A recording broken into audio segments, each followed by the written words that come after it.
Dear Chloe, you will know that I'm not a religious person, but there is one quotation from the Bible that I've always felt a certain affinity with.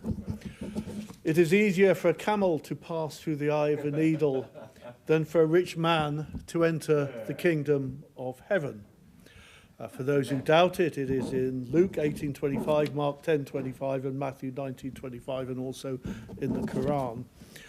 And this is a quotation that should haunt us, not because I believe in the celestial wonders of heaven or fear the flames of eternal damnation, but because in this global capitalistic world we live, we are witnessing the ever-growing globalization and accumulation of immense wealth in fewer and fewer hands while the poor become poorer.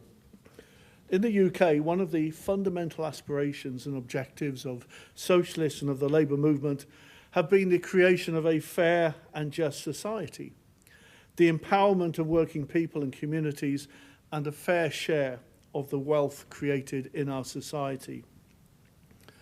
And up until the 1980s, the gap of wealth and income inequality was closing. In the 1980s, it began to widen, and to such an extent that the UK is now one of the most centralised and unequal societies in the developed world. And this is important because inequality, apart from being ethically wrong and immoral, is politically unsustainable. It breeds extremes of poverty. It fosters political, social, and economic instability. It is a danger to democracy and to the rule of law. We are seeing in real time our political system and our democratic processes being bought up by the new class of super-rich, the oligarchs. Trump, Putin, Xi, Reform, Le Pen, Elon Musk are all part of this threat to democracy. Attacks on the independence of judges, the victimization of immigrants and refugees, the demonization of the poor, divide and rule, millionaire interests owning and controlling the press and media, controlling and manipulating social media, and the denigration of fundamental human rights. What is happening in America could happen in this country if a political party such as Reform or a right-wing Tory party were ever to secure power. And as the Tower Colliery National Union of Mine Workers banner used to proclaim, the price of freedom is eternal vigilance. And by God, we need that vigilance now more than ever. In the UK, 20% of the country owns 2/3 of the wealth. The bottom 20% only own 5%. The poorest 50% in our society own just 9% of the wealth.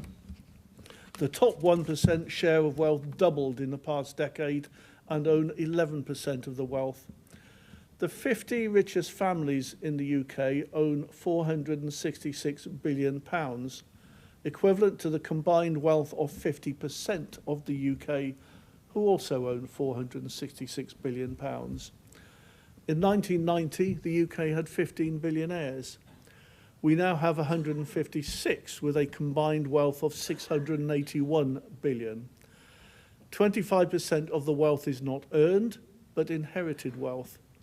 25% of the wealth is made from extractive industries, oil, gas, and also from gambling. Wealth from property and inheritance has soared, increasing rents and property prices. And this is also reflected globally, where 10% of the world now own 60 to 80% of the entire global wealth of the world. In the UK, the wealth gap has grown by 50% over the past 8 years.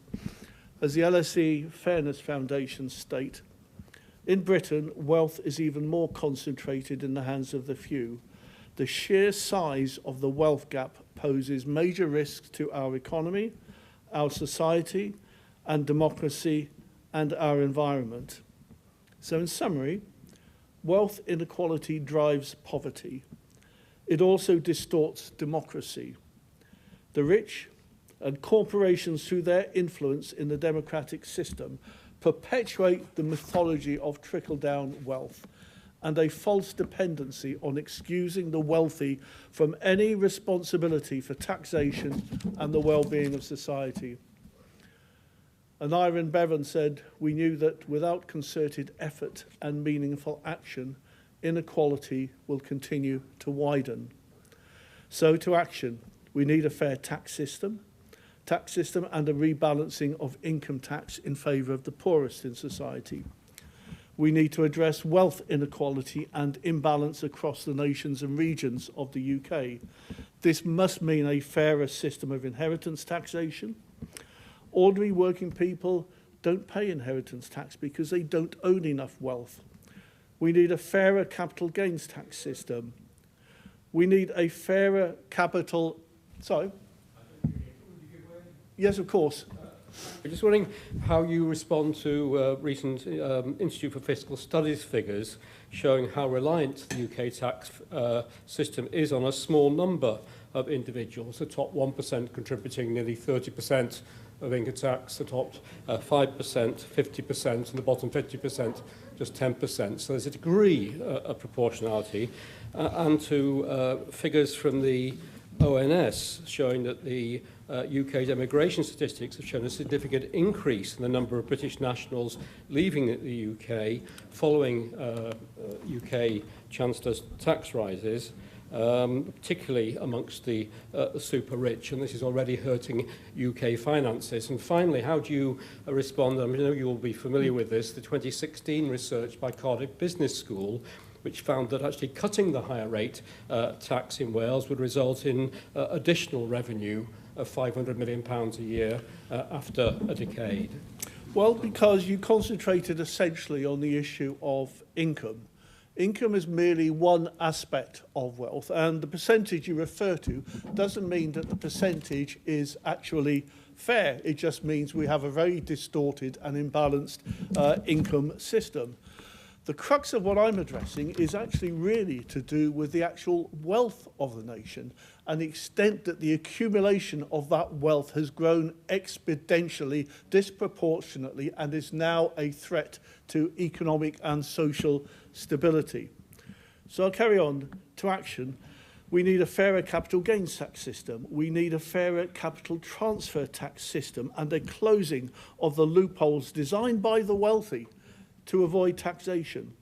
We need the creation of sovereign wealth funds. We need a massive construction programme for social housing. And we need to prioritise economic growth and, to be honest, to rejoin the European single market. I support a wealth tax of 2%. It is complex. It is not easy to design. There are many complications, but it can be designed. Payment can be deferred to the equity value of wealth and property when it is disposed of. It can be done without creating unfairness on those with high wealth but low income. It would raise billions of pounds and it would begin to restore greater wealth equality in our society. Because it's not just about raising much needed funds to support investment, economic growth, and to support public services, but it is about reversing the damaging impact of synergistic wealth accumulation.